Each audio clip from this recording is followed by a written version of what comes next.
welcome back. So instead of my weekly favorites this week, this is a favorite. The Kat Von D, it's limited edition. So I wanted to get this video up as soon as possible so you could see it, see if you want to get this palette, which I think it's totally worth the money and is just, I'm freaking loving it. But I wanted to get this up sooner than later. So I'm using the Kat Von D Metal. Isn't this awesome? Watch. It says metal, and then you flip it around, and it says matte, right? Yes. Isn't that awesome? The packaging on this is so cool. So anyways, I have done this eye look for you. It's going to be, I'm just going to talk over the eye look. I didn't want to do like a full face because I really wanted to focus a little bit on giving you some swatches and some comparisons before we jump into the look. So the look is going to be towards the end, so stay tuned for that. But let's just jump right on into this. So this palette retails for $60. I purchased mine off of Sephora. It is currently available as I'm filming this. I hope it stays in stock. It is huge. So I'm going to start off with the size of this. First of all, it's pretty long, right? Well, I have some of her other palettes to compare. So there is the Interstellar palette, okay? And then here is the Kat Von D Shade Light Eye Contour palette. So you can see it is significantly longer. Awesome value, seriously. It gets better. So when you open this up, you get her metal eyeshadows, which are a newer formulation. I believe they came out maybe the end of last year, if not the beginning of this year. I hadn't purchased any. The full size of these metal eyeshadows retails for $21. A full size of her metal eyeshadows are 0.10 ounces, and each one of these is 0.06 ounces. So you're getting a little over half the size of a full size in each color in here. And this whole palette's $60, one metal eyeshadow is $21. Have I convinced you yet? It gets even better than that. So you're also getting 13 of her matte eyeshadows, and these are all 0.06 ounces each. And then, for instance, in this palette, which this is her Shade Light Contour Eye Contour palette, this is all matte, and you get 12 shades, and each one of these, I wrote it down somewhere conveniently so I wouldn't have to look, is 0.04 ounces. So you're actually getting more product in this, in her matte eyeshadows, than you are in this palette. Now these larger shades are 0.08 ounces. So you're getting double the size of these in these larger ones. This retails for $46 and you get 12 shades. This, once again, is $60, and you get 13 matte eyeshadows and 9 Metal Crush shadows. I'm going to insert some swatches of all of these colors I have swatched on my arm for you. I feel like the swatches are beautiful, but the blendability of the Kat Von D eyeshadows is just divine. I mean, you really feel like you know what you're doing. I feel like a pro when I use these eyeshadows because you really don't have to struggle to blend the eyeshadows, and that to me is a selling point of an eyeshadow. Yes, I want it to be pigmented, but I'm okay if I have to build up the color because then I'm in more control over how much I apply to my eye and how much gets, you know, in a certain area. If it's too pigmented, it's really hard to blend out, but if it's not pigmented enough and it never builds up, then that's junk to me, in my opinion. But these are beautiful. They are pigmented enough to blend out. They blend with ease. The actual shadow themselves feels very lightweight. When you swatch them, they might feel maybe quote-unquote dry to the touch, but that's great because they're not heavy. They're not a heavy eyeshadow to work with. They're this very lightweight and airy. I think if you are on the fence about this palette, I mean, yes, there's colors in here, but I gotta tell you, I mean, this is a very wearable look that I did today. I wanted to use several shades, so I literally used like, oh my gosh, I used a lot of shades today just so you can kind of see how they work on the eye in conjunction together. I'll also insert some photos of this eye look that I took with my other cameras so that you can kind of get a close-up of how it looks on my eye, not just on video. Sometimes the video doesn't translate the same as in photos. So I feel like this palette is absolutely wearable even on the daily. You're going to get some neutral shades in here, which you're going to use in every single eye look. It comes with some wearable colors too. Like these matte shades are all very wearable. I feel like the moss green, I haven't used that one on my eye yet, but just in swatching it, it almost comes off a little bit deeper than it does look in the pan. It's not so bright. This blue is insane. It is insane. If you have brown eyes, you need to go and throw this on your eye like ASAP. I don't like to wear too many blues on blues unless it's a really deep navy because I get scared that it's just too much blue. But you can totally do this blue in a wearable way. All of the metal eyeshadows are great lid shades, obviously. None of them are too bright. I even have this bright gold kind of in the center of my lid here. And I just think, you know, when I initially seen that this was going to be her limited edition holiday palette, I'm like, oh, I think I'm really going to want that. And then the more photos I seen, and now that I've really delved in and played with it, I think this is awesome. I think this is a great way to incorporate some color into your eyeshadow looks. None of them are like neon. The blendability is there. The pigmentation is there. The value is there. Hands down, I think this is a fantastic palette, a great gift. I honestly think you should just snag it up because it is going to sell out. I know it is. Last year's sold out. I like this better than last year's because I like the variation of the matte with the metal because I love an all matte palette, but if you want to really do some fun, more vibrant looks, having that metallic shade on your lid is just, I love it. And I don't feel like they're too metallic, okay? If you have older crepier eyelids, don't be scared. These are not super, super metallic. They're like a creamy, slight iridescence almost to the lid. So yes, I love this palette. I am thoroughly in love with it. We're going to jump into this demo, this look. Stay tuned for tomorrow's video. I'm going to have another limited edition holiday palette look for you out. And yeah, so thumbs up this video if you enjoyed it. Welcome if you are new. I hope you stay and subscribe. We'll get back into my weekly favorites next Friday. I love you guys so much and thank you for watching. We'll chat soon. Bye. Hey guys, I'm going to apologize right now. The microphone that I'm using to do this voiceover is just something cheap. I need to invest in a fancy one, but I don't do these very often, so I figure it's okay every once in a while. It's all about the video and my chitter chatter. Anyway, so primed my eyes with MAC Painterly. Do not skip priming. Then I'm taking the Sigma Large Fluff E50 brush, and I like it because you can take a cream color like I'm doing and easily and quickly put it all over.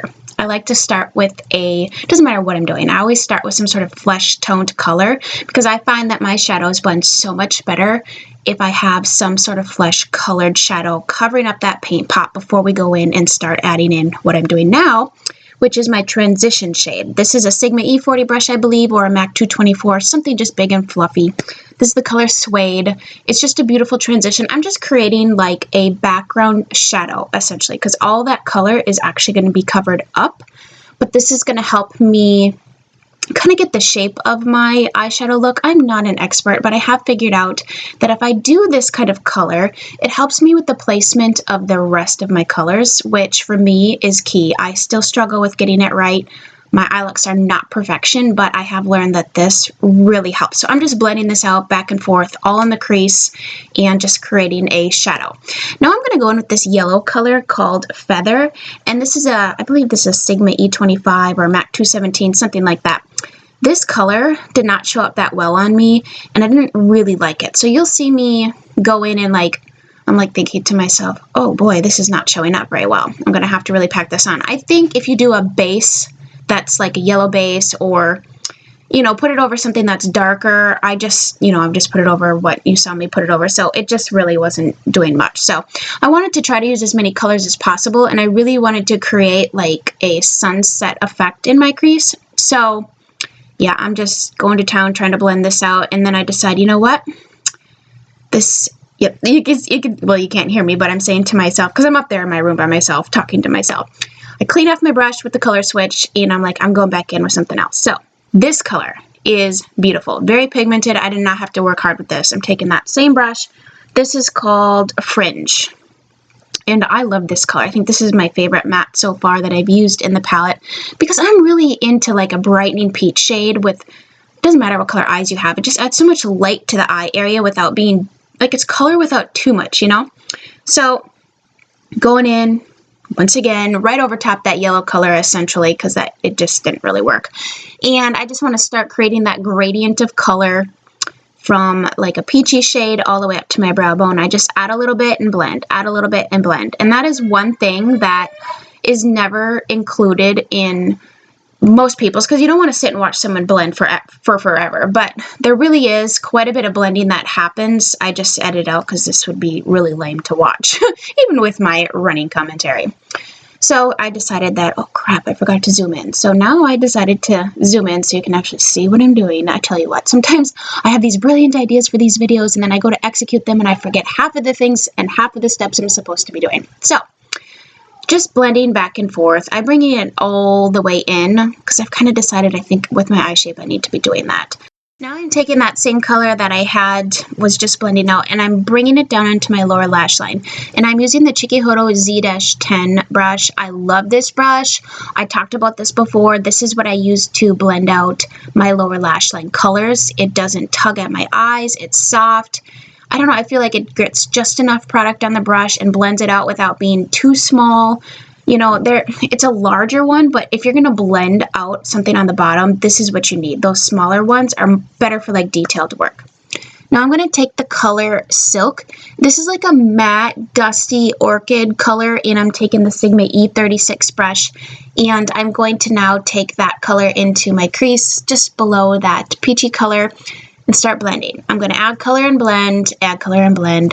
But oh my gosh, this color is so beautiful against that fringe, that peachy color. I mean, you could stop here and just do like the peach with the purple, blend it out, be done with the eye look. Great daytime kind of color. Like just, I don't know, I feel like these two colors together are just magical. I've always been a fan of purple with peach, but oh, I just loved it. I'm blending it out here and I'm thinking, man, this is so pretty. But I love those dusty mauve colors too. Like, you can see with blue eyes how those two tones just really make them more blue. I also made the mistake of not checking my color balance before I filmed this look, and I'm kind of kicking myself in the butt now because in some of the, some things like the photo and some of the footage, it's a little bit too cool. But you can still get a very good picture of what these colors will look like when you blend them together. And the colors blend so easily too. This is not... They're not shadows that you have to struggle with, and if they were shadows that I had to struggle with, I wouldn't be raving about it. So now I'm taking the same Chikuhodo brush. I just kind of wipe it off on my color switch there and bringing that purple color now onto my lower lash line. Kind of like, I always like to mimic what I do up top on the bottom. I very rarely don't put shadow on my lower lash line, and when I do, I watch it back and I'm like, oh, I look really tired or just blank. I just feel like this really just, especially when it's really soft up top, I feel like it needs to be soft on the bottom. Now this is Velvet. This is the matte burgundy shade, and I'm taking, it's a clean E36 brush. It's the same brush, it's just a clean one. And did I zoom back out? I don't know. I must have been losing my mind. I was listening to my kids play aka fight in the background, so you know how things are. You're slightly distracted. But now I'm just in a very concentrated area, adding in the color and trying to blend it out. I tend to get a little crazy with my dark colors. Like, I feel like I bring them too high and then I look like I got punched in the face, and it's still a struggle. The struggle is so real. Every single day I contemplate, where should I put this color? And I like to share that struggle with you so that you can know if you are struggling like me, you're not alone. And if you know what the heck you're doing, give me some tips because mama needs them. So I'm just adding in the color and blending it. I don't have any extra product on my brush. I'm just kind of pulling it where I want it, moving it around, because there's definitely color sitting there. It's just a matter of manipulating it and putting it where you want. That's a mistake I also have made by putting too much too quickly, and then when you blend it out, all of a sudden it's traveling. You know, it's like going places you did not want it to go, but that's because I kept thinking, oh, I need more. No, you don't need more to blend it out. You need to like blend out what you have and then add in more and blend that out. So I am just passing along any tips that I have learned. So now I'm going to go into the metal shades, and I'm going to start with the shade, I wrote it down, Synergy, because I cannot read that while watching this. I'm taking a MAC 239 brush. It's just a small shading type brush, and I'm applying that to the outer third of my lid. I'm dabbing it on. You know, these shadows actually, I probably should have spritzed my brush or used a different brush because the natural haired brush just did not get it to the intensity I wanted. I would use a synthetic or spray it, a synthetic brush, or use your finger, which I'm going to actually do next. But I wanted to start off with the Synergy color and kind of ombre it into the brighter color. So I'm just kind of adding and shimmying it around there, as I like to use my technical terms here. Now I'm taking that bright gold, marigold color. Basically, it looks really scary in the pan, but once you get it on your eyes, especially if you have blue or green or even brown eyes, it doesn't matter. it's a little more subdued, but really cool. It's a cool color. So I decided to apply that with my finger versus a brush to see if I could get a little bit more intensity, and indeed I could. Now I'm going to take a Real Techniques detailer brush. I like this brush a lot for inner corner work like I'm doing right now. So the color I'm using is called Glitz. That gold color was called Flash. And I'm applying that into my inner corner, and I'm just going to like blend it into the gold color. And basically, I do this with every eye look I ever do. I always take a little brush and just kind of softly blend it. And then I'm taking it into my inner corner and onto my lower lash line. Same brush still in hand, because why not? I'm taking that bright marigold color, which is called Flash, and I'm putting it in the center of my lower lash line to kind of mimic what we did up top. I always do that. Like, I like to mirror image what I'm doing. I don't know if you're supposed to, but it's just kind of the look that I enjoy on myself. So I'm just going to apply that and blend it out. I mean, you want to blend it. You don't want it to look like you have 3 separate colors on your lid. You want them to kind of, you know, ombre into each other. Now I'm taking the Ardency in Creamy Super Glide something or another black eyeliner, and I'm only lining like my waterlines, my upper waterline and my lower waterline. I, for some reason, have not been into eyeliner up top, and I think it's just part of me is like, I spend all this time blending out my eyeshadow. I just want to get lashes on and be done with it. But today, because we're going full glam, I am doing a little baby wing. I don't do a full-on wing because I don't think it looks right on me. This is the Kat Von D Trooper eyeliner. I like this liner. I just seem to repurchase it over and over and over again. I haven't felt the need to try too many others. I've tried, you know, like a good handful, but this just works for me. And you know, sometimes like you stick with the product because it works for you and you know how to operate it, and I'm too scared to try to do something else. So now I'm taking that Sigma E36 brush again, and I decided, and I do this a lot too, where I'll do my eye look, I'll do my eyeliner, and then I'll be like, I need more depth. But I feel like once you put your wing liner on, it helps you see where the darkest color should be. So I'm just taking the matte black and blending it, and now I'm going to apply my favorite lashes, the House of Lashes Siren Lashes, to finish off the look with the duo Clear Glow. Hope you guys enjoyed. Thank you so much for watching. Mwah. Love you.